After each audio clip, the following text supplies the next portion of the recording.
Good evening.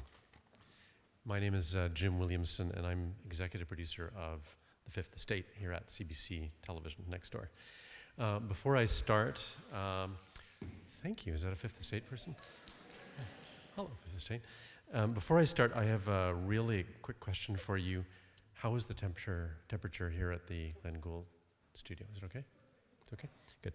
Because, of course, the real Glenn Gould was legendary for storming out of any concert hall that was not heated or chilled to perfection. So we want to avoid any climate-related walkouts tonight because you don't want to miss a minute of Gillian Findlay and Nick Davies.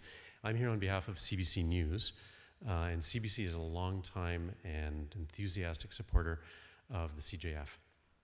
Happily, at the Fifth Estate, CBC is also a long-time enthusiastic supporter of serious investigative journalism. That's why we are as strong as we are, even at our middle age of 40, the show that is, not me. And that's how I think we won back the estimable Gillian Findlay from the clutches of ABC television a dozen years ago. Gillian is, you'll meet her in a sec, is widely respected in our field as a fine interviewer and documentary maker, a real dab hand with a pointed question, as you will see tonight in this first J-Talk of the season. Last year, as part of the series, you might have seen Glenn Greenwald, co-founder of The Intercept, who worked with whistleblower Edward Snowden, of course, to publish the NSA secrets. Such a great idea, this series, I find.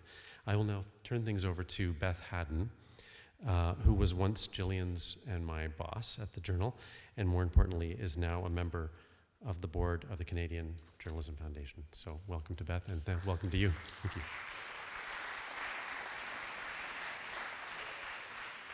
Thank you, Jim. Maybe we should switch that boss thing around back then. So, as Jim said, my name is Beth Haddon, and I'm here on behalf of the Canadian Journalism Foundation, where I'm a member of the board of directors. I want to welcome you to the Glenn Gould studio this evening. It's an especially important J-Talk featuring one of the best investigative reporters in the English-speaking world, if not the planet. And I want to welcome also those joining us by way of CBC live stream and the CJF and JSource live blogs. I want to thank Jim and Jennifer McGuire and CBC News for its support for this event and for allowing us to present J-Talk this evening in the Glenn Gould studio. We also want to thank BMO Financial Group, the J-Talk series sponsor, and CNW Group for its in-kind support. The Canadian Journalism Foundation exists to promote and enhance excellence in journalism. The J-Talk series serves to facilitate dialogue about the role of media and to discuss the ongoing challenges shaping journalism. Feel free to tweet the event using the hashtag CJF J-Talk. After the discussion, we hope you can join us in the lobby for a reception to meet the speakers and continue the conversation. We're thrilled to have Nick Davies with us this evening. And I won't say more on that because I'm going to leave his introduction to the person who will be guiding tonight's discussion, Gillian Findlay. As I'm sure most of you know, Gillian is co-host of CBC Television's investigative program, The Fifth Estate. Her record of achievement as a foreign correspondent and investigative reporter is long and impressive, and includes her documentary about David Milgaard, which led in part to his exoneration and the identification of the man who did commit the crime. Gillian has worked as London correspondent for CBC News. She was based in Moscow and Jerusalem for ABC News. She won a Gemini for Best Host of an Information Program, and she was also part of the ABC team that won a special Emmy in 2001 for their coverage of 9/11. I thank her for being with us this evening, and please join me in welcoming Gillian Findlay.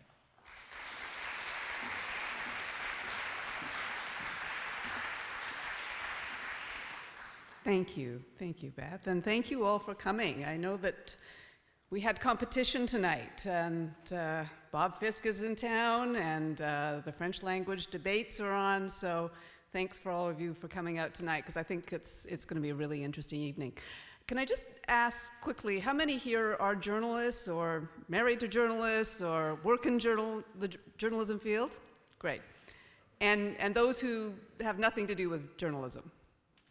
A few of you, okay. For those who don't, I'm going to let you in on a bit of a secret. I think for every journalist begins their career with three big ambitions. One is that you're going to uncover and tell a story that is so important, it's going to shake the foundations of the society you live in. It's going to expose power and those who wield it, and maybe ultimately it's going to result in some change.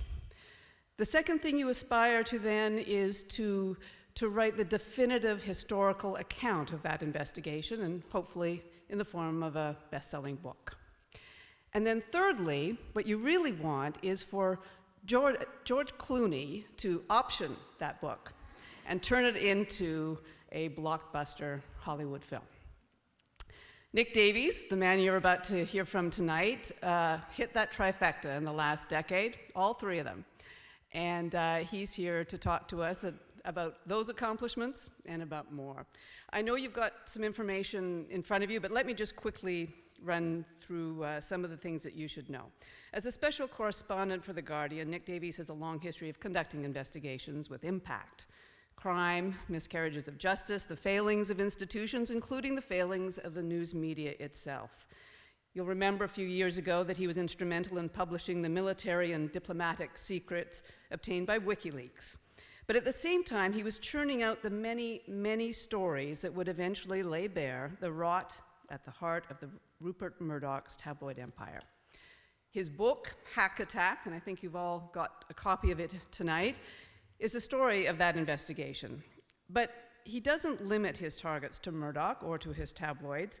Here, the rot is exposed in all the pillars of British democracy. The police, who failed to investigate the crimes, the rest of the media, including the so-called quality press, who ignored them until the very end, the press regulator, who was too cowed by Murdoch's power, and ultimately the government itself, too compromised to hold the man and his empire to account. Davies' work has resulted in arrests, in criminal trials, some broken careers, and at least 6 different inquiries, including that of Lord Justice Leveson, who compelled the most powerful in the land, including Rupert Murdoch, to account for themselves in a public inquiry. His work has won him a whole slew of awards, including the Foreign Press Association's Journalist of the Year. And in addition to being a reporter and writer, Davies is also a teacher. Hundreds of journalists from around the world have taken his master class in investigative reporting. I hope that we're going to be treated to our own version of that class here tonight. So I think we should get started. Please join me in welcoming Nick Davies.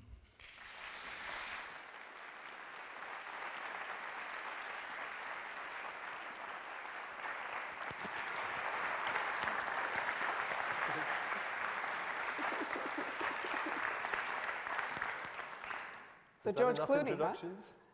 Huh? Three introductions. Yeah, sorry. George Clooney. Yeah. Yeah. What of you? Important questions first. Yeah. Well, so it's disappointing, actually. So I thought, so Clooney's bought the rights to this book. He is working on the film and he has a good writer working on it. But I kind of imagined that he would come to my house in this small town where I live and sit at my kitchen table, and that friends and neighbors would stroll in and have heart attacks. And I'd be kind of cool about it. But as it is, having done the deal with him, I've never heard another word from him, and he's never visited once. So I kind of feel jilted. And it may or may not happen. In the past, over whatever it is, 40 years that I've been a hack, I have occasionally sold the film rights to features or books. And what happens is people have long lunches and keep saying, yeah. And then suddenly somebody breathes on the project and it falls apart. So it might not happen. I suspect this one will happen, because if nothing else, this is a terrific tale. And I want you to start by going back to the beginning. By your own account, it was a nothing story, right? No big deal. Yeah. A couple of, one reporter, a private investigator, got caught listening in on some voicemails, staff members at Buckingham Palace. They were caught. They went to trial. They went to jail for a bit. Yeah. Story over. Yeah. But it turned into a 6-year investigation. Yes. Well, you want me to tell 6 years worth of story? So the thing is this. I heard you asking how many people were either journalists or connected to the journalists. Is that a high proportion of people here are? Yeah. So you may know this from your own experience, but people on the outside think that investigative reporting is terribly brave and terribly clever. Actually, it's pretty simple. So what happened was, I wrote a book called Flat Earth News, which doubtless you've all bought and read to your children and grandchildren, which was all about falsehood and distortion in the media, why it is we so frequently put out stories that are not reliable. I mean, the weapons of mass destruction in Iraq being the classic recent example. And I was on the radio talking about that when it was launched. This is back in February 2008. And there's a chapter in that book which I'd kind of stumbled into while I was researching falsehood and distortion. I'd stumbled into the fact that some of these newspapers were doing illegal things. So on the radio, I got asked about that. And I talked about it a bit. And in another studio down the track, they had a guy from the News of the World, the managing editor, and he was there to attack me. It's a funny thing on radio. I don't know whether they do it at CBC.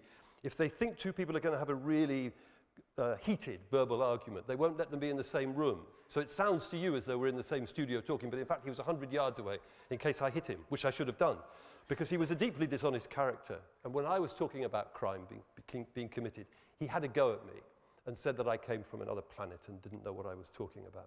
Well, that was a terrible mistake, because it provoked somebody I had never met nor even heard of into getting in touch with me. And in fact, the way he got in touch turned out in retrospect to be rather significant, because he sent me an email and he said, "You need to talk to me. This is my mobile phone number. Call me. If I don't answer, do not leave a voicemail message." So I called him and he spoke and we met. And he turned out to know, this is why journalism is really much easier than it looks. He knew everything about the story and became my guide through the whole thing. And without him, none of this would have happened. So at that point, the official version of events, which had been put out by the police and the Murdoch company and the press regulator, was that there was this one rogue reporter, this rather sad character, the royal editor of the News of the World, this man called Clive Goodman, and he was well past his prime. There was this cruel joke in the office. They used to say he was like the eternal flame because he never went out, because he had no contacts to go to sea. So the official version was there was just one perpetrator, poor old Clive, and a total of 8 victims. My source, who had called in from the radio program, said, well, it isn't really 8 victims, it's thousands of victims, and it isn't just Clive, the whole newspaper were at it. This is essentially a criminal enterprise. So immediately you start to see the scale of the story, but what makes it really significant was that this source knew that the police, when they first investigated little Clive, they had gone to bust the private investigator who was helping him. And the private investigator foolishly had made notes of every single criminal voicemail hack that he took part in, thousands and thousands of them. And he'd kept all those notes. So the police had seized them and searched them. And those notes contained the details of 5,500 victims, while they were telling the world there were only 8. So that source knew that. And therefore, from the outset, you're not looking at a story about journalists behaving badly, you're immediately crossing the line and you're looking at power. Why would the most powerful police force in the UK, this is Scotland Yard, ignore evidence of systematic crime? Well, could it be that it's being committed by this powerful newspaper that belongs to a powerful man? So you're off. And you're off at that point. Before we get to answer those questions, tell us a little bit about that world, because I think unless you've lived in London, perhaps maybe unless you've worked in that world, I don't think you can really appreciate the kind of power the tabloids have. Yeah. So essentially the power of the tabloid newspapers in the UK derives from fear. And the fear they inflict on British society has two shapes. The odd thing about this, incidentally, is that ordinary people aren't in the slightest bit frightened of these newspapers. The people who are frightened are the members of the power elite, the politicians and corporate captains of industry and trade unionists and the rest. Because they have all seen how members of their part of the power elite have had their private lives, particularly their sex lives, exposed by those newspapers. And that's a deeply painful and humiliating experience, which at the very least is likely to destroy your career, possibly your marriage, maybe even your life. So if you take the 610 odd members of parliament, for example, they've all seen 3 or 4 or 5 others who've had that done to them. And the same with the captains of industry and the trade unionists and the rest. And that fear has a really powerful effect, because what it means is that Murdoch doesn't have to tell those people what he wants them to do. The fear does the job for him. So they will go out of their way to try to placate him, to avoid becoming targets. I said in the book, it's a bit like the power of a playground bully, that once he's beaten up a few kids, everybody in the playground gets the message and they start to tiptoe around him.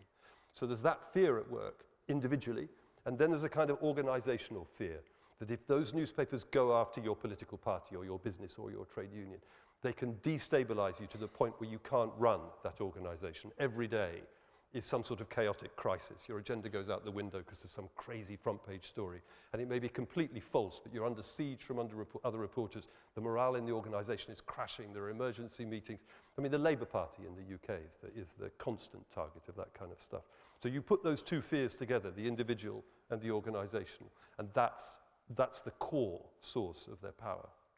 Talk to me about some of the tactics that are used, because these were words that I had never heard. I mean, hacking I get. Blagging, monstering, double whacking. The names are chilling. It's the private world. So, well, monstering is just what the tabloids do when they find some individual to attack. And they keep on and on and on, exposing some element of their life, and if they can't tell the truth about it, they'll invent a falsehood. And you know Alistair Campbell, who was Tony Blair's media advisor, I quoted him in the book saying that once they start monstering somebody, they can't give up. Even when they've killed the person, they carry on attacking the dead body. There's such ferocity. It's really scary. What else did you say? Oh, blagging. So blagging is one of the dark arts that's deployed by specialist private investigators who become very skilled at tricking organizations into disclosing confidential data. So this might be your bank or your phone company or your tax authority, somebody who's holding confidential stuff on you, and they will contact that organization, and usually they've found out enough about the internal jargon and procedure of that organization that they can pose as, let's say, a member of staff at the headquarters of the bank, and they need to get the printout of Gillian's bank account for the last 6 months so that they can reconcile her account. And then that'll be emailed to whatever email address they've set up.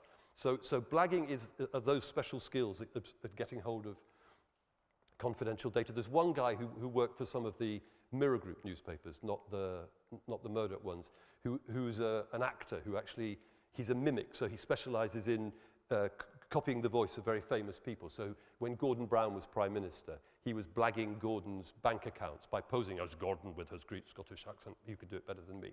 But so that's blagging. Blagging just means conning confidential data. You've been a journalist for 3 decades before you stumbled into this story. Did you know all of this?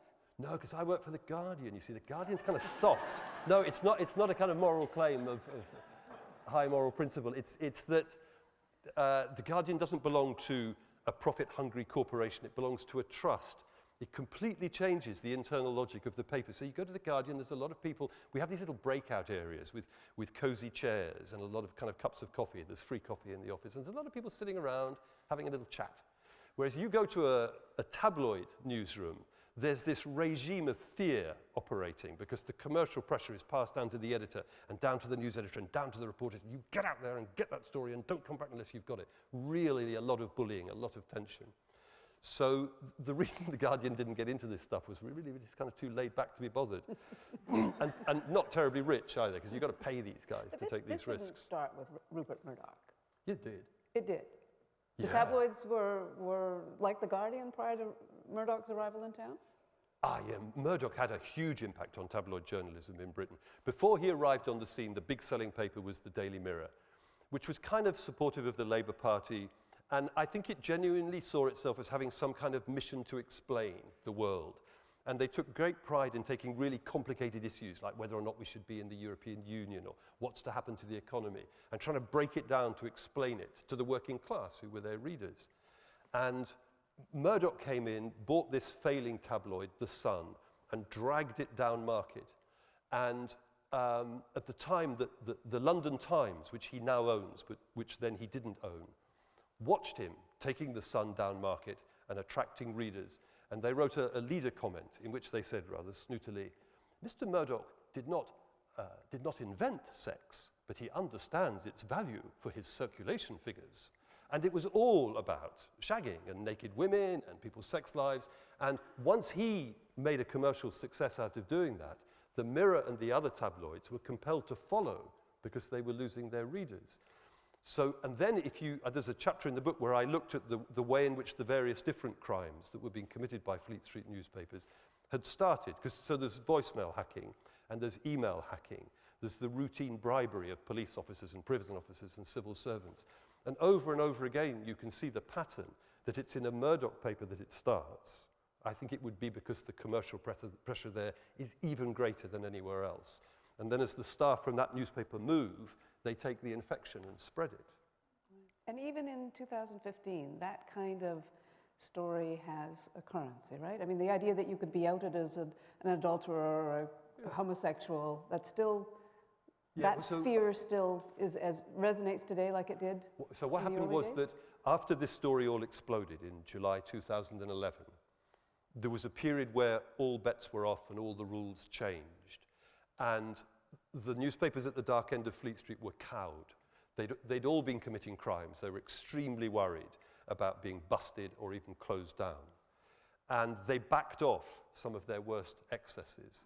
But as time's gone by and they've succeeded in avoiding having a decent regulator to get them to abide by their own code of conduct, they've drifted back to the old ways. Not I think, to crime. I think they've stopped committing crimes. But they're back into getting inside people's bedrooms and exposing their sex lives. So they did it recently to a guy who's in the House of Lords. Did the story travel? Lord Sewell. And he apparently had been seeing a couple of prostitutes quite regularly and had made the mistake of telling them who he was.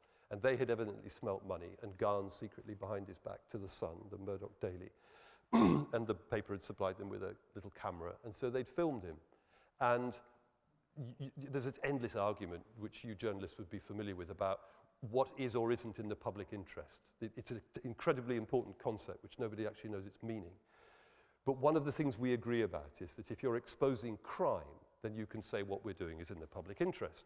And Lord Sewell was snorting white powder, which probably wasn't talcum powder, and therefore the Sun could say, we're exposing what appears to be a crime, we're okay. But they didn't just use the footage of him snorting the talcum powder. They showed him fooling around with the women. At one point, he was naked from the waist up, and did you see these photographs? He put the woman's bra around his neck. And that photograph ended up on the front page of The Sun. And he looks completely foolish. But everybody does stupid things when they're drunk or coked. And I felt really, really sorry for him. I mean, he's a member of the House of the Lords. He's probably a snob. I don't necessarily want snobs and members of the House of Lords in my house. But just because he's fooling around when he's drunk and being idiotic, he's ruined. I mean, he's ruined not just externally in terms of his position in the House of Lords and his employability, But imagine what that does to you internally, that your wife and your children see that picture and your neighbors and your friends. You'd retreat into your house, and I just don't think you'd dare to come out again. It's devastating. And that bit, how's that in the public interest? Why do we need to know that he was doing that? But it's very difficult, this. Have you had the story about David Cameron and the pig's head? Okay. Because even that, I've got lost, to tell you the truth. I don't really know. I think none of us really are sure where the boundaries are supposed to be. So you could say, anybody who runs for public office sacrifices their right to privacy. We should know everything they're up to because they're asking us to elect us, and furthermore, they're adopting such power over us. But I'm not sure how far that argument goes. And my first reaction on reading that story was to feel sorry for Cameron. It's a deeply humiliating image of something he did when he was, 18, 20 years old. How can you... So he didn't know he was going to be Prime Minister then. So he decides to be Prime Minister. What's he supposed to do? Go back and erase every silly thing he ever did in his past? I think there's something unreasonable about that. Do you sense there's a backlash? That there is a point There was a in which bit of a backlash. There is, yeah. Yeah, but part of them, and what informed that was, you may know that that story comes from a book that was written by a Conservative peer, Lord Ashcroft, who had given a total of £8 million to the Conservative Party and expected to be rewarded with a senior job in the cabinet. And he didn't get the job. And this was a blatant, brazen piece of revenge to use his money to research this book. And he has so much money that he's libel-free. He doesn't give a damn if somebody sues him, and he has to pay, £1 million in legal costs, £1 million in damages, take it out of my back pocket. I'd lose it on the bus, I don't care. So I'm just not quite sure whether that was legitimate. So, I don't know, it's an interesting question, but there was a really interesting piece in the New York Times about 6 months ago. Because in America, on the whole, they don't have this tradition of getting inside people's bedrooms. One of the people they did it with was Gary Hart. Do you remember, left-wing Democrat candidate? And he was on this yacht, and it was called Monkey Business, and there was this rather beautiful woman in a bikini sitting on his lap. And that destroyed his candidacy when that story was used. So this reflective piece in the New York Times, 25 years later, was saying, you know, we probably were wrong to do that, because we destroyed his political career for something that had nothing to do with his politics. And that actually changed the course, arguably, of American political history. Surely that wasn't right. But if you go all this to the end of the line, I would say it's not clear we should do the Monica Lewinsky story. How does that tell us anything about Clinton's ability to be a president? And it's just that once you say there are no boundaries with the public figures, the newspapers like the tabloids in the UK say, well, okay, there aren't any boundaries for private figures either. Do you see? I mean, I'd be interested to know what you think about it. I think that's a really good topic for discussion, and maybe we could come to that. But let's just come back to the investigation for a second here. Oh, yeah. One rogue reporter. That was the News of the World's response initially. Mm-hmm. You knew that wasn't true, but you had a source who you couldn't quote, right? What you knew you couldn't report. Yeah. So what did you do?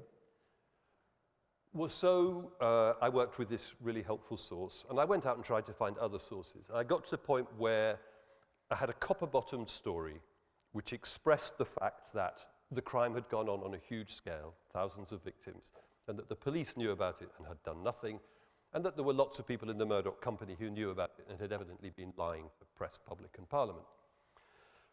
But as Gillian says, no sources could be quoted. I had some documents, but I couldn't refer to the fact that I'd got them. So internally within The Guardian, we knew the story was true, so we publish it.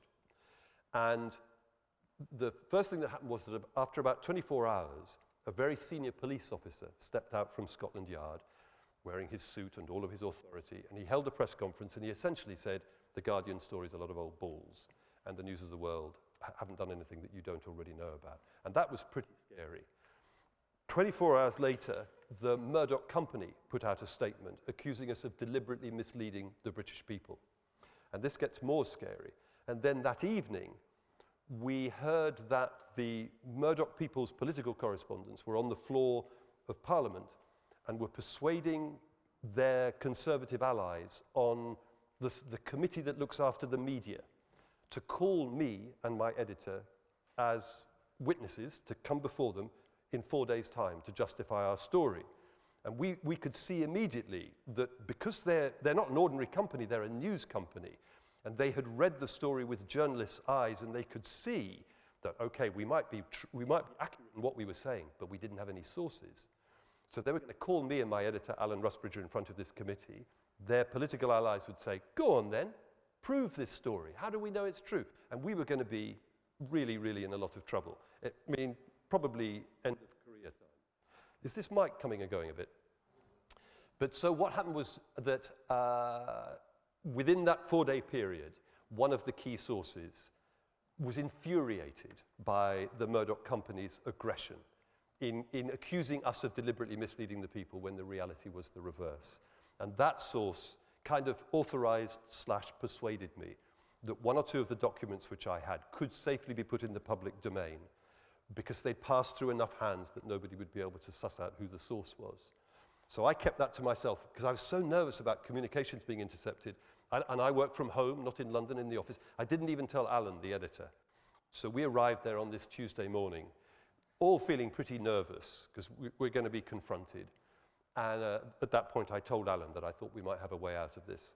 So we went into this committee room, and there are all the MPs sitting in this horseshoe shape. And these committee meetings, I don't know that it's the same in Canada, but they're famously boring. MPs are really bad at cross-examining people. They ask boring questions, people get boring answers, people fall asleep. But this was electric. The room was stuffed with people. There were people sitting on the windowsills and hanging around by the doors because they're going to see these two wankers from The Guardian like barbecued, kebabbed. Okay, so we sit down and we're feeling quite nervous. And then Alan, my editor, who's a friend, he's a good guy, but he said he knows that I have a slight tendency that my mouth moves faster than my brain. So he said, just be calm. Don't say anything crazy. Don't get aggressive. And if I think that you're running ahead and getting into trouble, I'm going to squeeze your knee. So therefore, the MPs start asking questions. I start having to make my presentation. I want to produce these documents. But it's kind of distracting because I've got my editor's fingers trailing up my inner thigh. But luckily, because of the documents, we won the day. And actually, that's quite a Clooney moment because it's genuinely quite dramatic that the tables were turned on them. And we had a really nice source inside the Murdoch company, and I called them after the meeting, and I said, how are things around there? We're depressed. Because they knew they were lying. It was just a question of how long they could sustain their lie. And that then became the pattern over the next 2 years. We know we've got the truth. They know they're lying. But they're never, ever going to concede the truth unless we prove it. Every inch of the way, you've got to prove it. And then they just push back as far as we had forced them to go. To get to the truth, you had to go through the police. And can you explain, do you understand at this point why it was the police were so reluctant to investigate? Was it simply the concern that they would be monstered, or was it greater than that? Is this one coming and going? Okay. Okay. But is this switched on? Yes. It is. Okay. What do you ask? Actually, that's a difficult question to answer about why the police behaved as they did, because ultimately you've got to get inside their minds. But I think they'd kind of got locked into a position where they regarded the Murdoch company as very useful allies, and they just couldn't switch gear to start seeing them as potential criminal suspects, even though they had themselves been investigating them. And at the personal level, even while the original inquiry that got nowhere was going on, and then subsequently, while we're publishing all these stories, the most senior police officers and the most senior people from the Murdoch company and the newspapers were routinely meeting for drinks and meals, and the deputy editor of the newspaper left and was then hired to work as a PR consultant in the press office of Scotland Yard, while we are accusing executives at that newspaper of engaging in crime. That deputy editor ended up on trial at the Old Bailey. He was found not guilty, but he was clearly a suspect, and it was extraordinary to bring him on board and put him in charge of media coverage at the point when a newspaper is trying to expose this. I just think they got locked into that cozy relationship and couldn't see beyond it. Well, it was not just that. I mean, famously, Rebecca Brooks, the former editor of News of the World and of The Sun, goes before a House of Commons committee and acknowledges that they have paid money to police officers in the past, which is a crime, yes? Yeah, on the face of it. At least it's a potential crime. There's loopholes, but yes. Yes. So you know this. Rebecca Brooks says to a select committee back in March 2003, yes, we have paid the police for information. That in itself is quite interesting because Rebecca is extremely clever. So why would she say something like that in a public place? I think that reflects the culture inside those newspapers, that they'd got so used to breaking the law and to getting away with it, they'd actually lost track of the fact that what they were doing was illegal. I think she just forgot it and therefore said such a brazen, silly thing. And then the police didn't react. They didn't say, holy... Actually, that's not quite true. There was an investigation at around that stage, and they did actually tap her phone, but they didn't nail it. Because Scotland Yard's, a huge organisation. It's got 26,000 people. So it's right at the top where there was this pocket of collusion. But you'd get other squads out there who would be perfectly straight and who did have a go, but they just didn't get to the bottom of it. But does that explain, in part, why the investigations didn't happen, or they didn't? What do you mean, does what explain? The payments. So, The payments. no, there's different levels. The payments they were making for stories tended to be to rather junior officers out on the street who, let's say they arrest a famous footballer for shoplifting and they ring up, and they're getting £100 for their trouble. So that kind of payment is low level. The senior ranks, that's not about money changing hands. That's about this cozy collusion. They're all, they want to be in the club together and they don't want to cause each other trouble. You didn't get an awful lot of help from your colleagues in the press, did you, as you were trying to push this story? I mean, clearly the Murdoch papers were not going to be working this story, but nor were the other papers. So yes. So the Murdoch papers certainly didn't want to follow the story, but also there were quite a lot of other newspapers that stayed quiet because they knew that they were themselves committing very similar crimes. So they ignored the tale. And then there were one or two others who stayed quiet because they are supporters of our Conservative Party. And you may know that a crucial thing in the background was that the guy who'd been editing the newspaper when the worst of the crime was going on, Andy Coulson, had left and gone to work for the Conservative leader, David Cameron.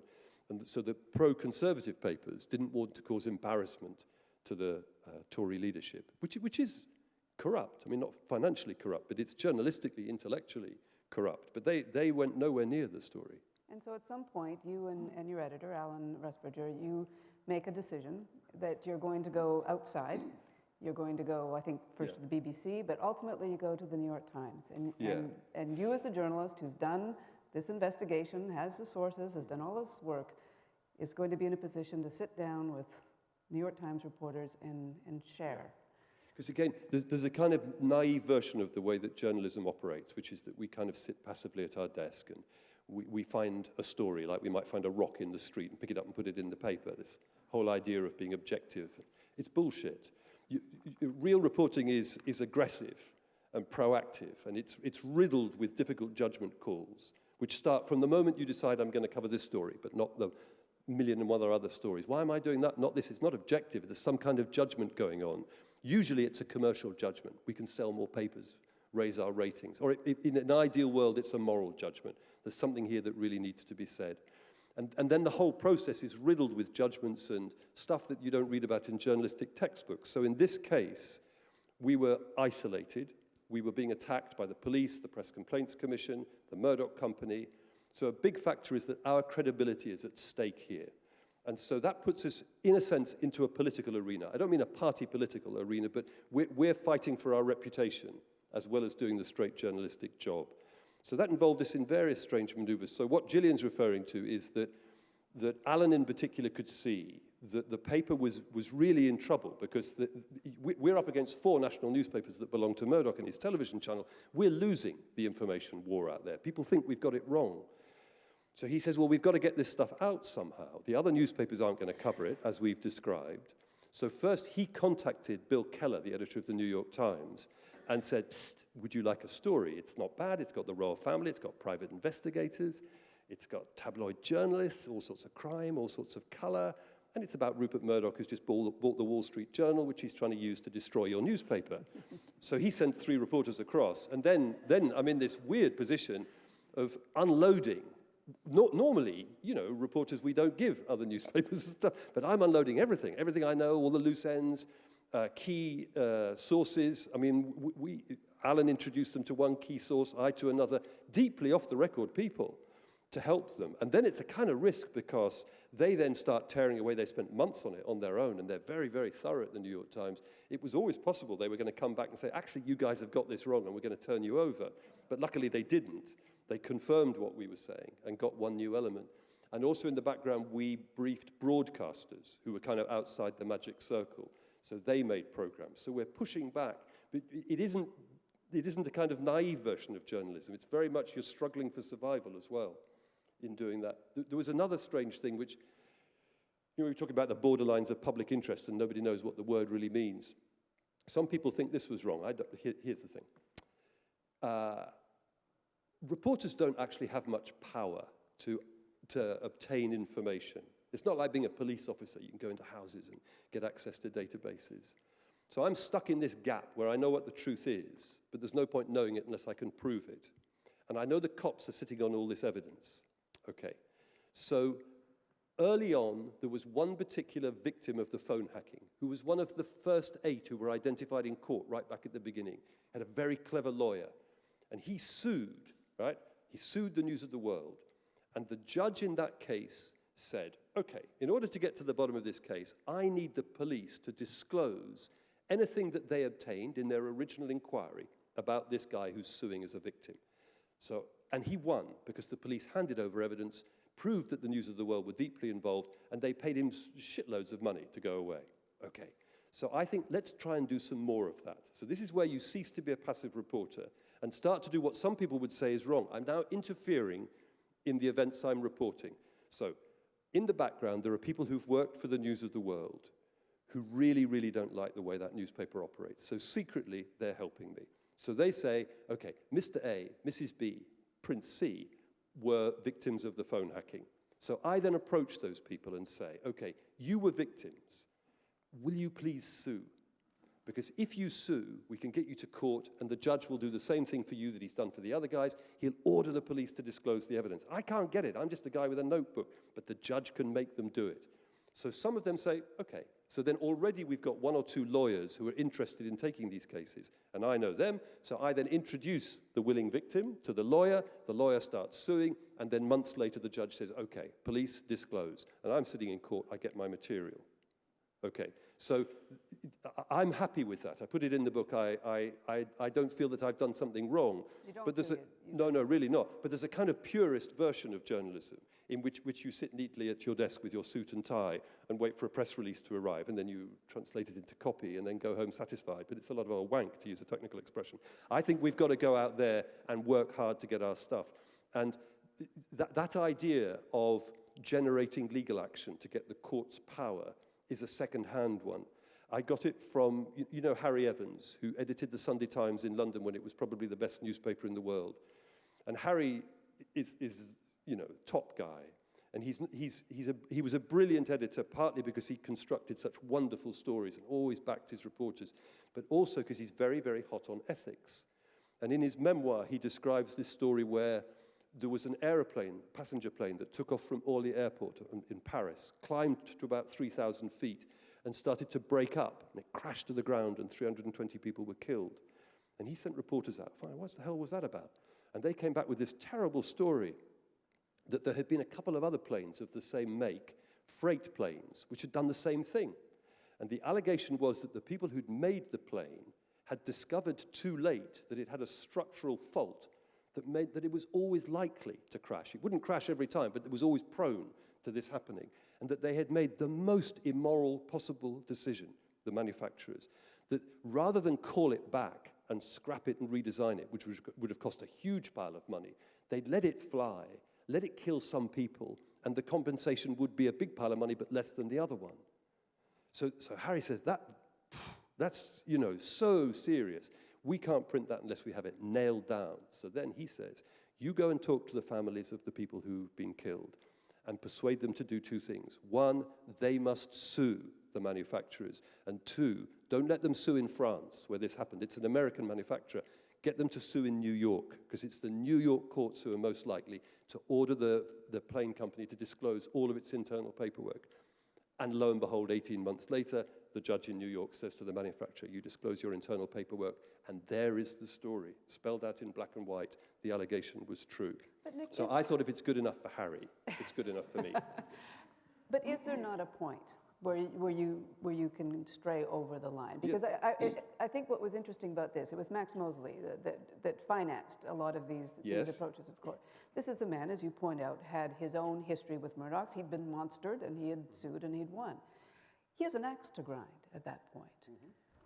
So just to explain, you know Max Mosley, who runs Formula One motor racing, and who's a wealthy man, and he was using some of his money to hire sex workers to act out rather exciting games in a flat. One of them, it was a really odd story actually, one of these sex workers was married to an MI5 officer in our super secret security service. It's like if you wrote that in a novel, you'd say, oh, come on, that's too silly. You can't make this stuff up, Yeah, can you? and the MI5 officer thought, oh, there's a chance to make some money. So he got onto the News of the World. They said, okay, we'll give you 25,000 quid. And they hid this camera inside the woman's bra. I think there were 4 women with Max. And they filmed him playing these interesting games. And just as an example of the cruelty, if you think it's in the public interest that you need to know about the sexual behavior of the man who runs Formula One racing, I don't, but if you imagine it is in the public interest, you could kind of justify videoing it so that if he tries to pretend that the story's false and sue you, you can say, ta-da, we've got the evidence. But they didn't just film him. They edited the highlights and put it on their website for millions of people around the world to see Max naked having sex. I mean, it's just awful. And Max is a nice man. I got to know him. He's very mild-mannered. He handled it so bravely that rather than go and hide behind the door, he went public. So he sued them for breach of privacy, just to kind of push them back. And I've spoken with him at public meetings, and he's really rather brave about it. He talks about how the day after that story was published, the ghastly Daily Mail published a leader in which the editor, Paul Dacre, said of Max, he is engaged in unimaginable sexual behavior. And Max quotes that and then pauses and says, Paul Dacre doesn't have much of an imagination. Anyway, so yes, so Max, I got to know, I met him by chance at some social event, and I remember him saying to me, you know, those people tried to destroy my life. So certainly he had an axe to grind. So when I came up with this idea of trying to generate legal actions to get the disclosure in court, some people couldn't afford the lawyers. So I then brought Max in as the funder. He's an extremely wealthy man, and he was perfectly willing to act as the kind of financial safety net, just in case any of those legal actions failed. He would pick up the legal bill, and potentially, if everybody had lost, that was going to be millions of pounds. But the fact that he had an axe to grind, I don't think is relevant. If he has an axe to grind and he becomes the primary source of information, he's saying X is true, then I'm really wary. The guy's got an axe to grind. I'm not going to believe X is true unless I've got it copper-bottomed, proved elsewhere. But in that role as the financial safety net, the fact that he had his own personal gripe really didn't make a difference, I don't think. Do you? Did you feel it? No, I think it's an interesting question. And I'm just wondering to what extent it was asked and discussed with your editors. Yeah, I mean, so sure we discussed it. I think we felt on really safe ground. And actually, I mean, it really was the fact that Harry Evans himself generated the idea made me feel very secure. Eventually the story... But the underlying thing is that we're all really a bit in the dark. And that there's a lot of good people work in journalism. You know, that tiny minority at the dark end of Fleet Street give all British journalism a bad reputation. Most people, it's one good thing about our dying profession is that it still attracts very bright, idealistic young people who want to write important stories and good things. But so to the extent that there's a lot of journalists who'd like to stay on the right side of the ethical line, it's kind of interesting and important that none of us really know where the line is. Try as we might, it's just judgment. It is. Eventually the story comes out, and the story comes out. It leads into the corridors of power. It leads into Westminster, and I want to read a portion of a speech that was given by Tom Watson, because I think this says an awful lot. He gets up as the story comes out, as it's becoming clear just how big this has become and where the tentacles all lead. He says, the truth is that in this house, we are all in our own way scared of the Rebekah Brookses of the world. It is almost laughable that we sit here in Parliament, the central institution of our sacred democracy, yet we are scared of the power that Rebekah Brooks wields without a jot of responsibility and accountability. The barons of the media are the biggest beasts in the modern jungle. They have no predators. They are untouchable. They laugh at the law. They sneer at Parliament. They have the power to hurt us, and they do, with gusto and precision, with joy and criminality. Prime ministers quail before them, and that is how they like it. That indeed has become how they insist upon it, and we are powerless in the face of them. We are afraid. That is the tawdry secret that dare not speak its name. It's a good speech. That's Tom Watson, who's just become deputy leader of the Labour Party, who's a really nice guy. But at that stage, when he was standing up in the House of Commons talking about the fear that these newspapers generate, he didn't know what we know now, that the Murdoch company had hired a private investigator who specializes in covert surveillance, who had been following Tom around with a video camera because they'd had a tip-off that Tom, who was then married, was having an affair. And actually, he wasn't having an affair, which is the only thing that saved him from the attempted smear.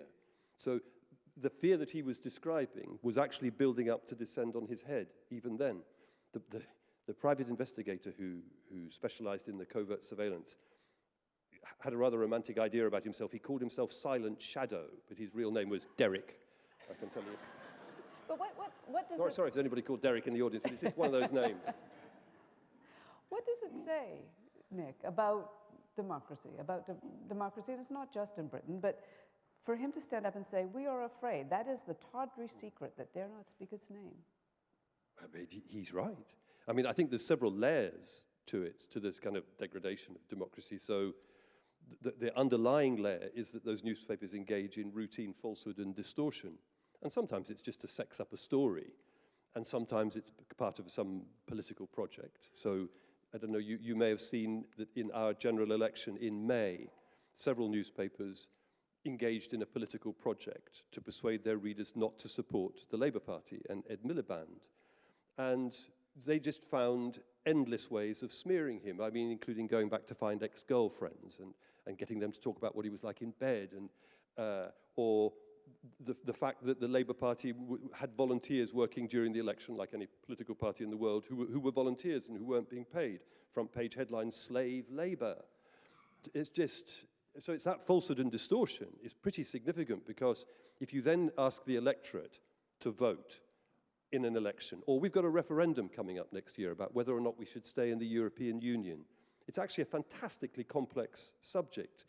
But people are being told things like, well, if we stay in the European Union, all bananas will have to be straight. We won't be allowed bent bananas anymore. And you won't be allowed to drink a pint of beer. It'll be in litres. It won't taste the same. It's just kind of this level of stupidity that's being inflicted on people. So how can you have a democracy with that going on? And then you inject the fear and the power so that once those people are elected, they're being pushed around.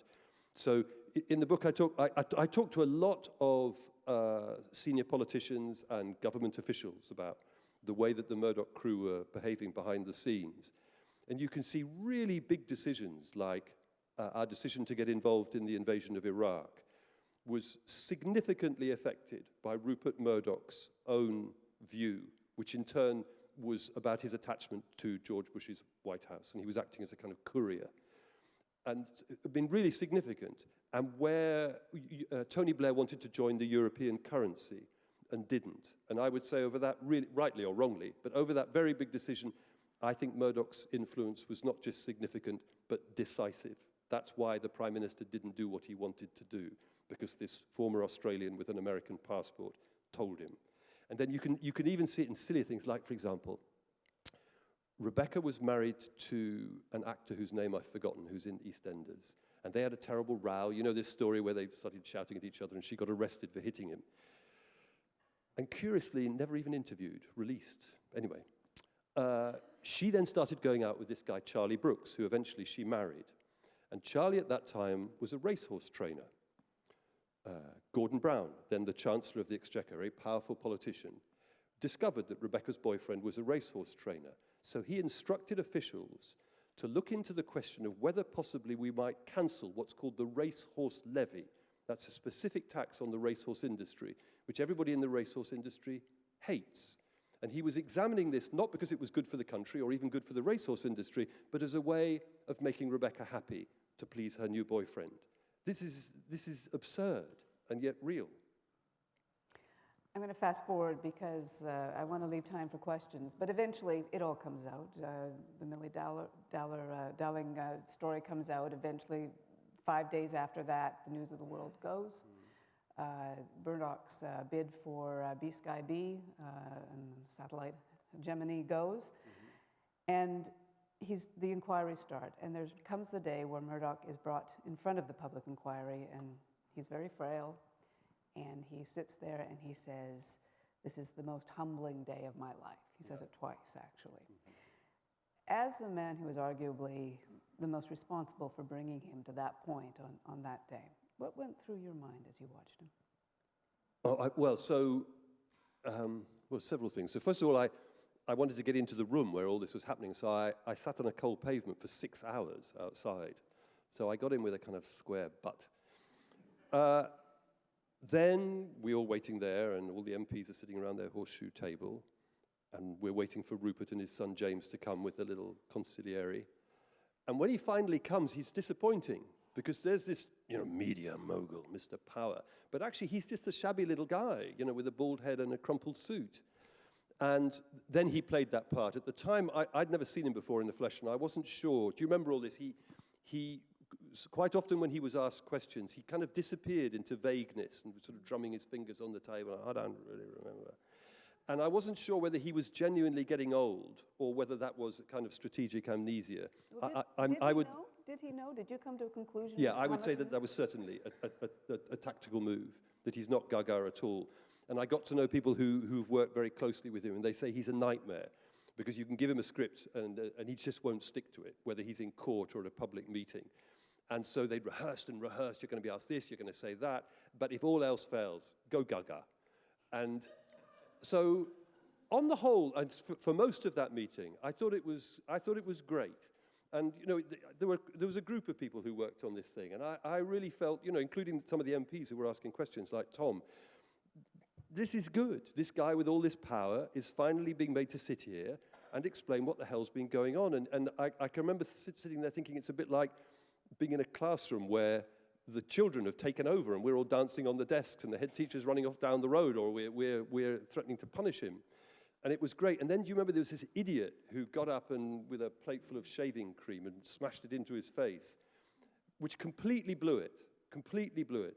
Everybody had to feel sorry for an 81-year-old man being attacked in that way. The whole business of his wife, Wendy, getting up and smacking the attacker then became the front page story, so that the tabloids who would otherwise have to have referred to the reality of the evidence and the story were given an excuse to talk about Wendy and the shaving cream, which was a disaster. This is silly egomaniac who kind of spoilt the moment and disrupted the whole thing. But how much did he know in the end? How much was this orchestrated? How much did he ordain? I think, his defense is, I'm too high up the tree to know what's going on down on the ground. And I think that's probably the truth in terms of the detail of exactly who's hacking whose phone. But he's ruthless. That's the word that will always follow him around.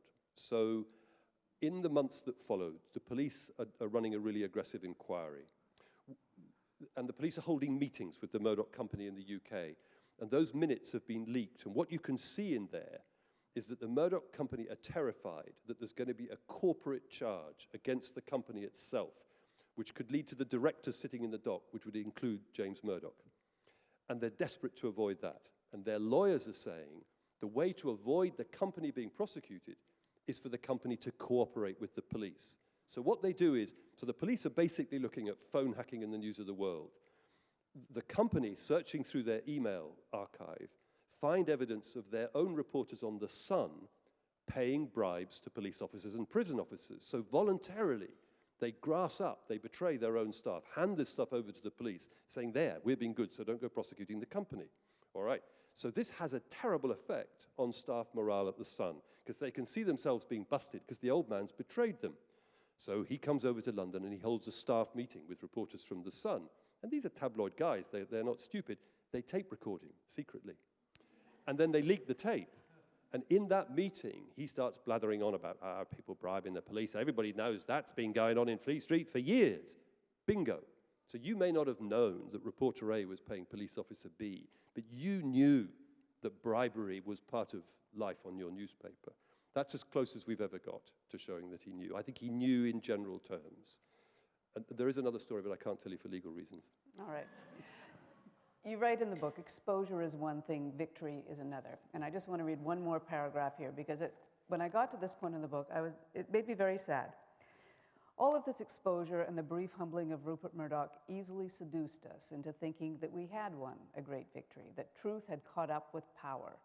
Very soon, however, as attention faded and the scandal slipped into the past, the elite simply took back their power, as if we had never challenged it, as if the tide had stayed out just long enough to allow us to build our castles in the sand, and now we watched as waves of irresistible force returned to wash them all away.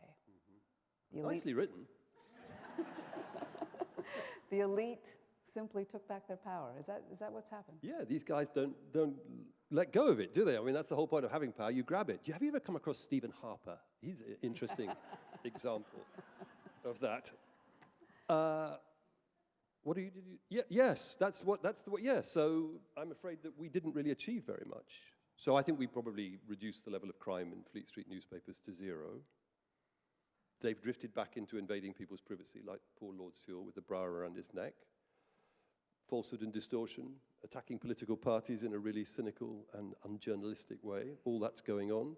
If you look at the big structures of power, the ability of a media mogul to boss government, absolutely undiluted. And I mean, even if Murdoch sells all his newspapers tomorrow, they'll be bought by some Middle Eastern billionaire or a Russian oligarch who would have exactly the same objective power. Rebecca Brooks is back at work? Yeah, good point. Which, I mean, a very, very provocative thing to do. You can see from her point of view why she's done it. That she was on trial and the jury acquitted her, which incidentally was the correct verdict. The evidence that the Crown produced at that trial wasn't enough to justify convicting her. She's entitled to those verdicts. So then she says, right, I only lost my job because of all that, I'm going back. But it's very provocative. And it does produce some contradictions and problems. But for you, for us, for those of us who do this kind of work, what was the point then? Was it worth it? Well, okay, so that's another thing about being a journalist. I think that so I became a journalist because of Watergate, where you could see this amazing idea that people armed only with notebooks and pens could have this astonishing impact, and in that case bring down the most powerful politician in the world because he's corrupt. I mean, it's that galvanized a whole generation of people to become reporters, I think. But actually in the real world, it doesn't work like that very often. What happens is, so you think, if I expose the bad thing will stop. Actually, what happens is you expose the bad thing, the people responsible get very cross, hire expensive lawyers and run around shouting at you, and then carry on more or less regardless. Can I just say a little footnote? But so I was obsessed with the Watergate story, and I watched the film, I mean, a dozen times. I've read the book, All the President's Men, over and over again, and I actually learned quite a lot, because it's a very detailed account of an investigation. And so Woodward and Bernstein were my kind of godlike figures, along with Harry Evans. So years pass, and I'm doing all this work, and I'm blundering around, and we do the phone hacking thing, and it blows up in July 2011. And I was at home one night, just like pumping with adrenaline, because everything was exploding. And the phone rang, and I picked it up, and there was this gravelly American voice that said, "Hi, this is Carl Bernstein. I just rang to say, well done." And I was like, tears in the eyes. It's like God calling. But we...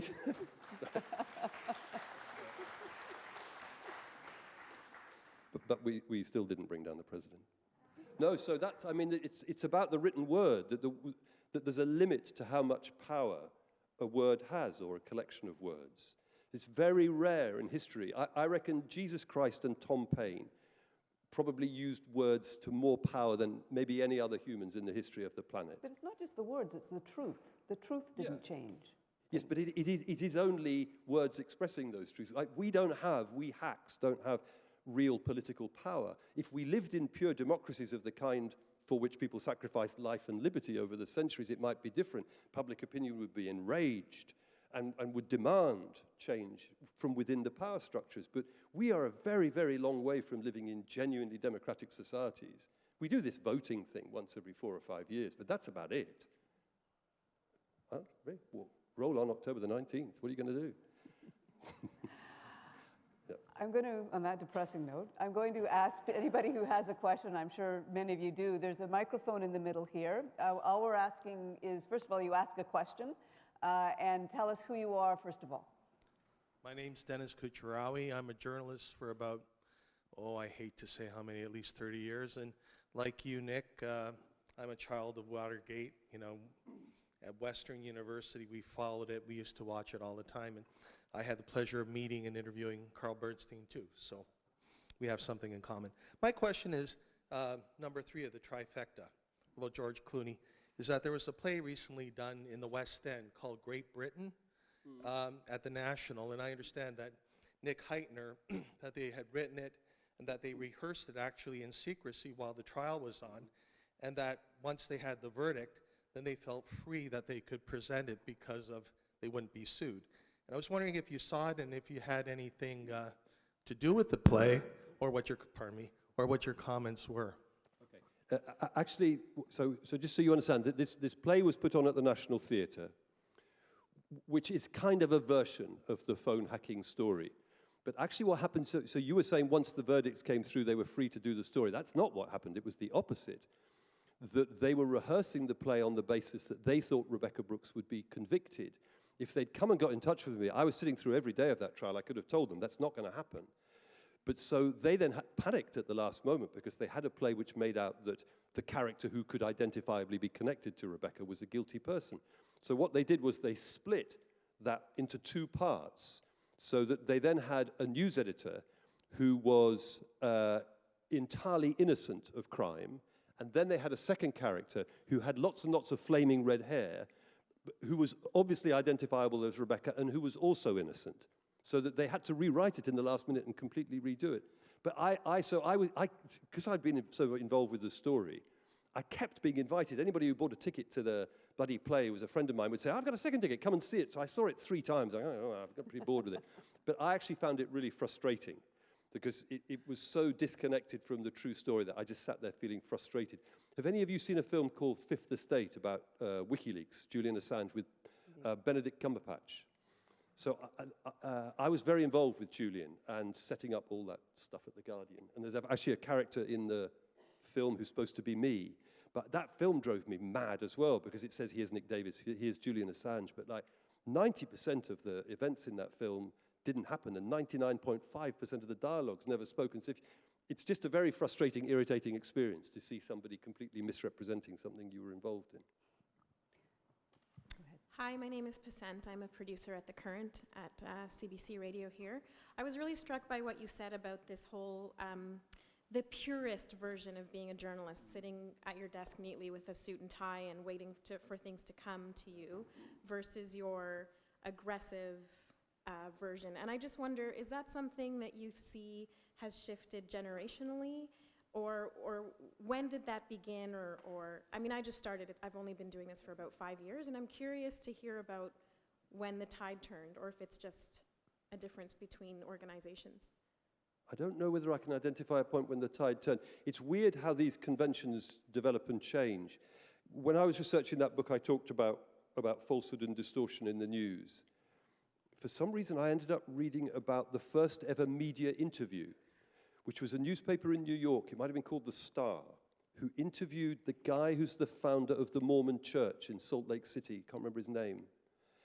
And this was scandalous, shocking, the idea of an interview.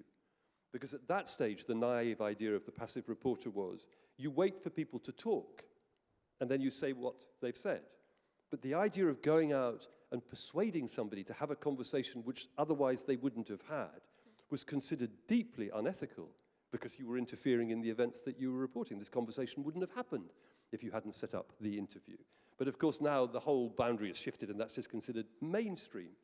So as to the extent to which reporters are aggressive, there was a whole bunch of, what do they call them, muckrakers, weren't there, in the United States? Is this 1920s, which is probably a response to the development of monopoly capitalism, those robber barons they were described, that there was such an affront to the popular will that I think reporters had to get more aggressive in their tactics in order to unravel that. And so, future historians might look back and see a connection between the emergence of what we're currently calling neoliberalism in the late 70s, early 80s, essentially the return to 19th century laissez-faire capitalism, which has allowed the creation of this global elite of extremely powerful, extremely wealthy people like Rupert Murdoch.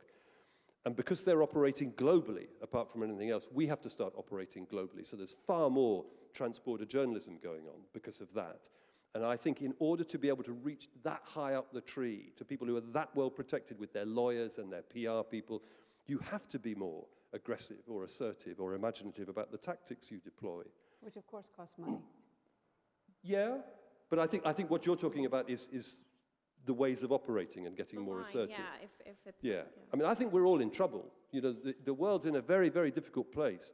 And so, all right, I've been saying words have only limited power. But, I mean, the other end of that is words matter a hell of a lot. And information matters a hell of a lot. And I think journalism is incredibly important. It's more important now than it probably ever has been.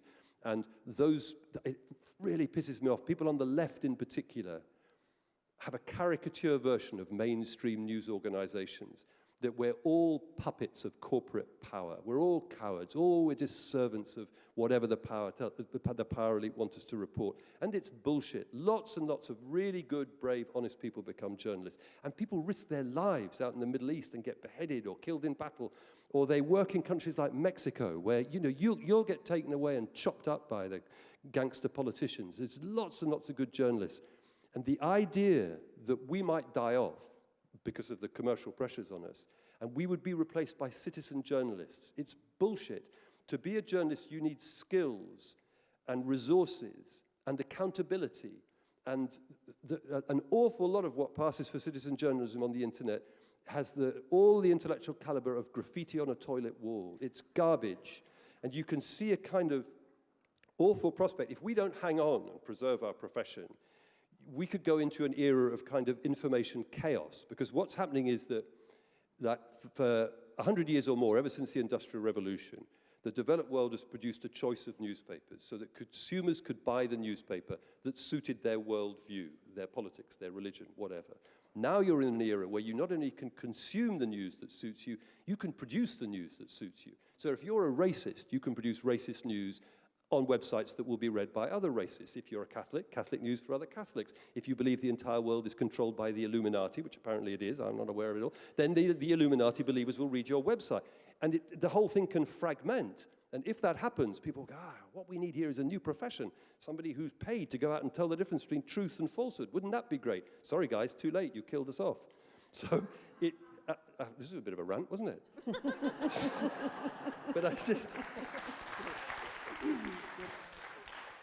Tell us what you really think, No, Ned, okay? It's just that I do think it matters very much, and I think that because power is being sucked away upwards, and once you globalize the planet as well, that has an interesting effect, because the number of issues you need to be able to understand increases. So if somebody gets bird flu in Mexico or Vietnam, they can now fly to London or Toronto and pass it on. So you've got to be able to understand that.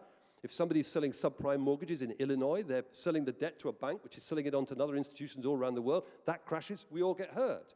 So the number of things we need to understand is increasing. And our ability to explain that to people is decreasing. It's a really, really critical phase. So to the extent that we can survive commercially, I would back the idea of being more imaginative and more assertive in the techniques that we use to try to get the information out in the public domain, in the hope that just occasionally we can actually have an impact. Yeah, that's what I think. Please, go ahead. Hi, I'm Rob Kane. I'm a journalism student from Bournemouth University who's currently over here doing a quick sort of study exchange program Nice for 4 months.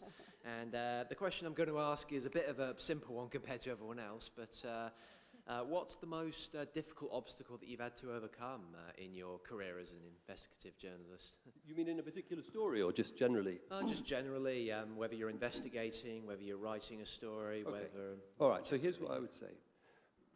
The key thing that any reporter needs is time. That's the most important working asset.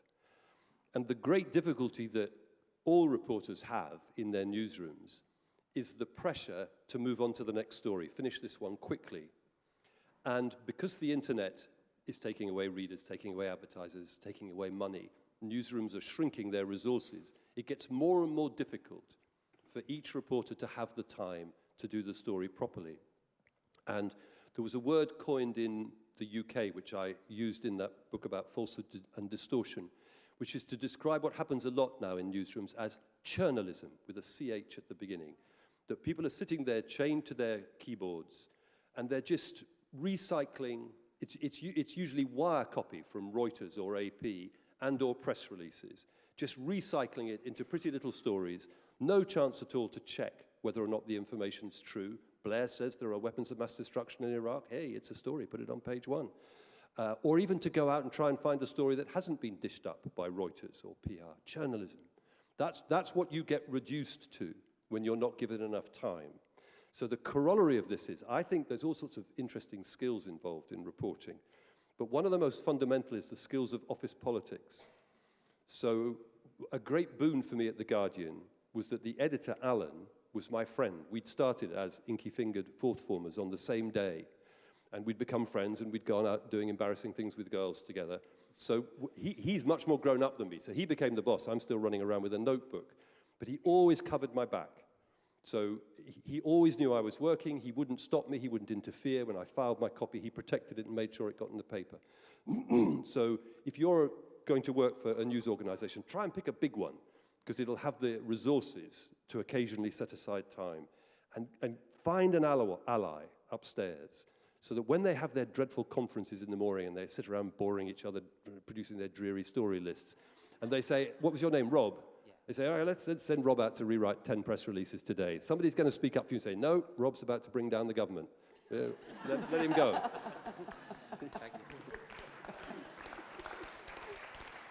Please go ahead. Hi, my name's Khadija. I'm a second-year student at the U of T, and I'm hoping to get into journalism because I'm deciding my major. But I just wanted to know some advice about, you talked about morality and about truth, and about how younger journalists have this sort of wide-eyed innocence, I guess, in wanting to speak the truth. I was just wanting to know what advice you would give someone getting into journalism about maintaining that truth and that morality. Advice about? Maintaining that truth and morality. I still couldn't hear the word. Morality? About abating. Maintaining. I'm getting old, things are falling out of my head. It's fine, I just didn't enunciate. Okay, it's a good question because, first of all, I'm not disrespecting what you were describing as the naive innocence of the young reporter. I think that's great that people still want to be reporters and want to do things properly. Even if what you want to do is to write about theatre or music, it's not necessarily investigative reporting. People come in and they want to do it well. So let's hang on to that.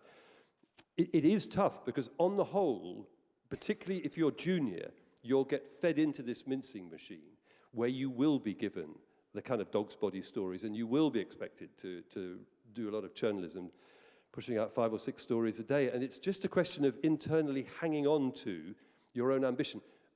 I, in my study, have a big drawing on the wall of a dung beetle. Do you know dung beetles? You see them a lot in Africa. They're wonderful creatures to watch. A female dung beetle, it looks like a very badly burnt sausage. And she'll fly along about 2 feet off the ground.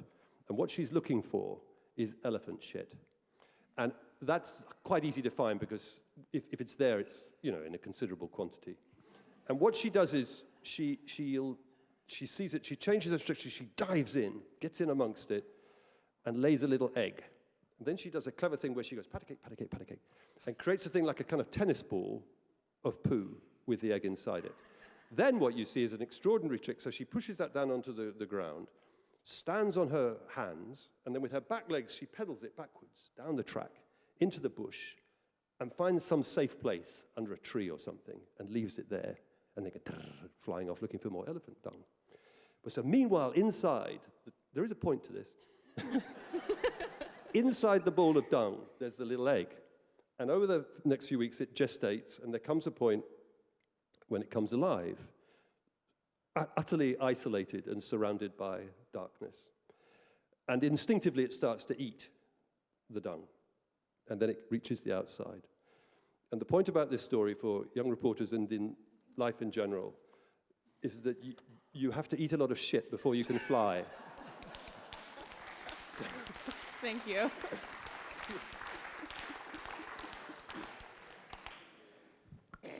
Hi, Hi, I'm Fatima Al-Sayed from University of Toronto. I'm second-year student. My question is about citizen journalism. You were talking about how there's a real difference between just people going online and typing whatever comes to their mind and real journalism. How can we conserve real journalism? How do we, us as the new generation of journalists, aspiring journalists, how can we create enough of an impact to keep journalism going, I guess? Okay, because there's two ends to that. There's the individual end, what you can do as an individual. And you kind of know the answer to that. Just stick to your principles. It's kind of dung beetle stuff. But the big answer to that question is really significant, and it hasn't got an answer to it, which is, insofar as the internet has now broken the financial model which has sustained journalism since the Industrial Revolution, there go the readers off to the internet, there go the advertisers, how can we pay for the future of news? And nobody knows the answer to that. So Rupert Murdoch puts these paywalls around his website, the readers bugger off, the advertisers bugger off, it's a disaster. But he's still doing it. You have the New York Times, that kind of model, which is a porous paywall. It seems to be a little bit more successful. Then you have the Guardian version of it, where we're just giving away news and trying to make money around the edge.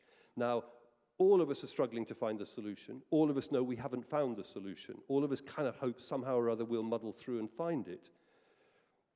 But so that's the real thing. If somehow or other we have to find a way of funding our profession. And if we don't crack that, then for all that you may be skillful and dedicated and ethical, you won't have a profession to work in. And if anybody's got the answer, they ought to put it on a postcard and send it to people at The Guardian pretty quickly. But what do you think? What do you think the future is, Nick? I honestly don't know. So The Guardian's in a slightly privileged position because it belongs to a trust, not a profit-hungry corporation. So we can run a kind of subsidy model where we run other businesses, and if they make a profit, we can scoop it into the middle to support The Guardian. And we're doing, there are very imaginative people there trying to find other ways to make money out of the website. So, you know, we run a blog for people who go running in the morning, and that gets sponsored by Nike. I think they give us £500,000 a year. And that's okay ethically because they have nothing to do with the words that are written on it. That's all written by the runners. Or we're pretty hot at pimping. That we have this thing called Guardian Soulmates. I was saying to somebody the other day that the premise of this is that Guardian readers are obviously sexier than other newspaper readers, and therefore they all want to meet each other, and they pay something like 25 quid a month for the privilege. I pointed out to Rusbridger when we were looking at the Ed Snowden material that surely we ought to be able to deploy some kind of version of the NSA surveillance technology so that if these people actually get a bonk out of us, they pay a £500 bonus. They haven't picked up on that yet, but they might. That's the future of our we're desperate. profession, is it? Yeah, so really, nobody knows the answer to that big question if we don't find the answer. You see, there's another interesting thing here. The CBC, the BBC, we've got a different business model. There's the public purse. Here is some money. It's publicly funded broadcasting.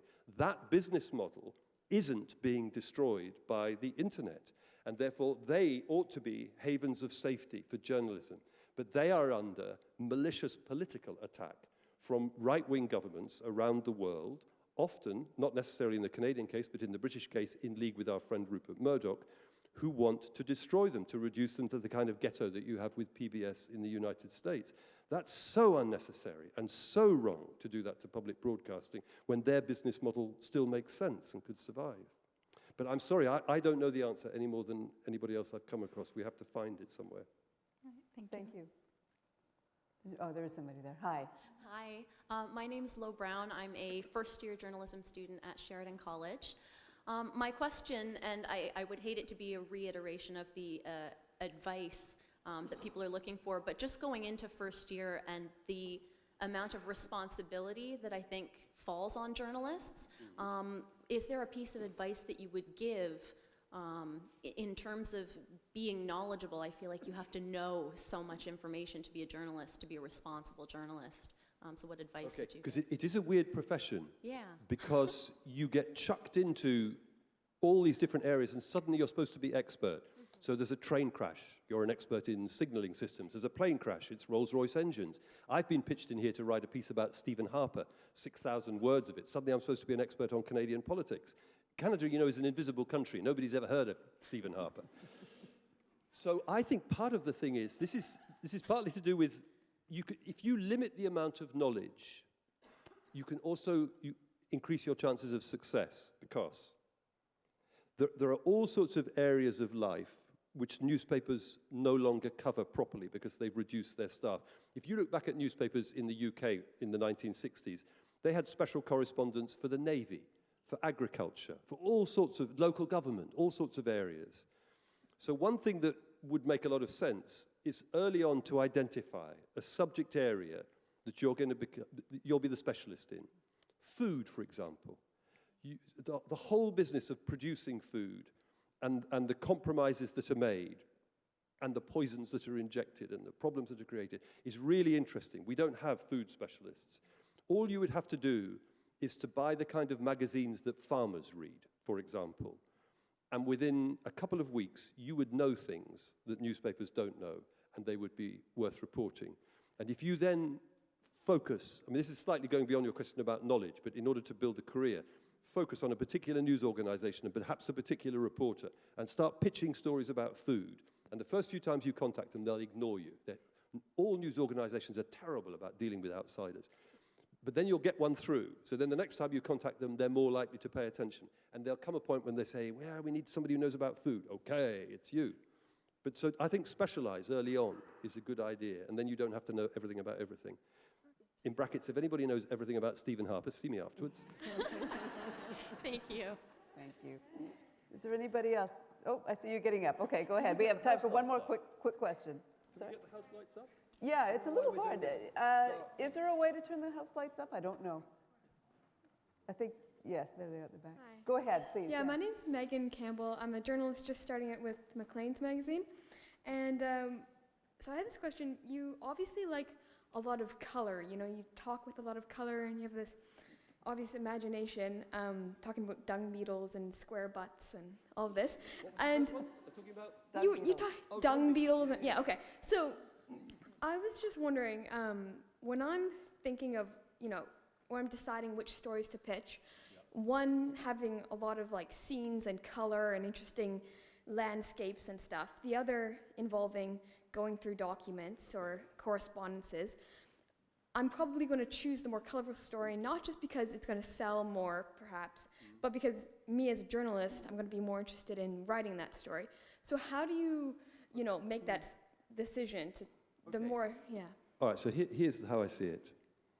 So I think I said earlier that it's a mistake to imagine that the news is out there like a stone or something. You go and find it and pick it up. All reporting is riddled with judgments that we make about what to cover and what angle to take.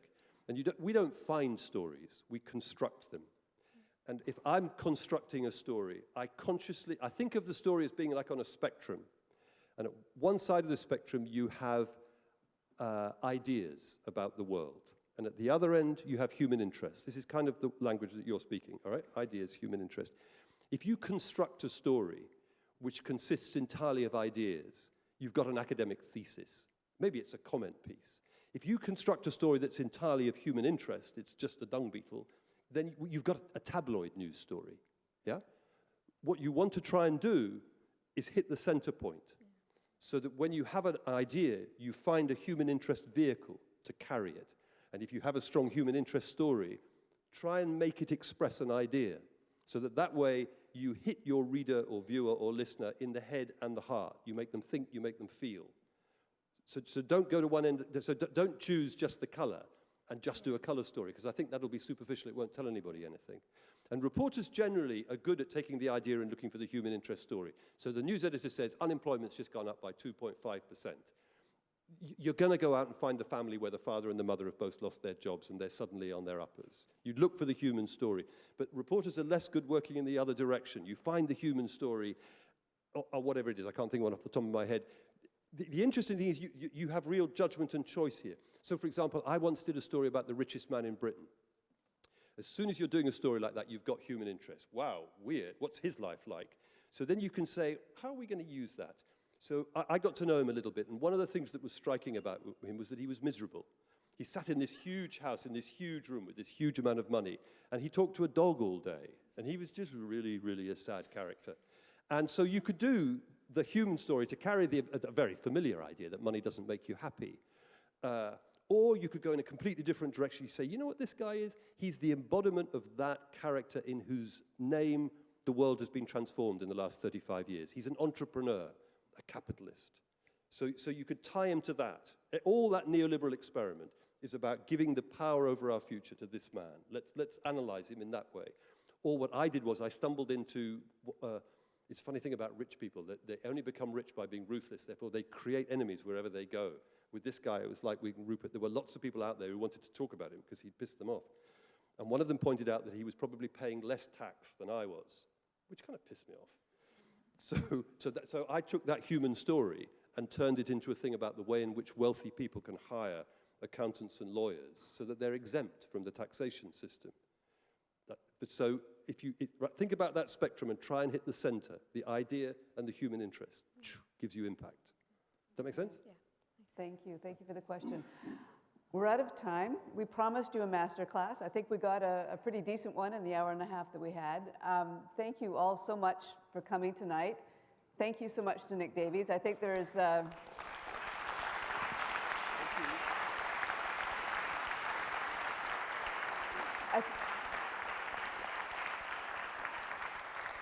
I think there's a lot that we can and we do get very depressed about in terms of our business and where it's going and how it's going to get to where it should go. But I think your book in that respect is an inspiration. And as long as there are reporters like you, this can't die. Okay. So thank you again. And we will now go outside because Nick is going to be around. I think he's going to be offered a drink. Whether he'll take it or not, I don't know. But he'll be there and happy to talk to you some more. Thanks again. Thank you. Thank you. Thank you. All right. Oh, that's great. My goodness.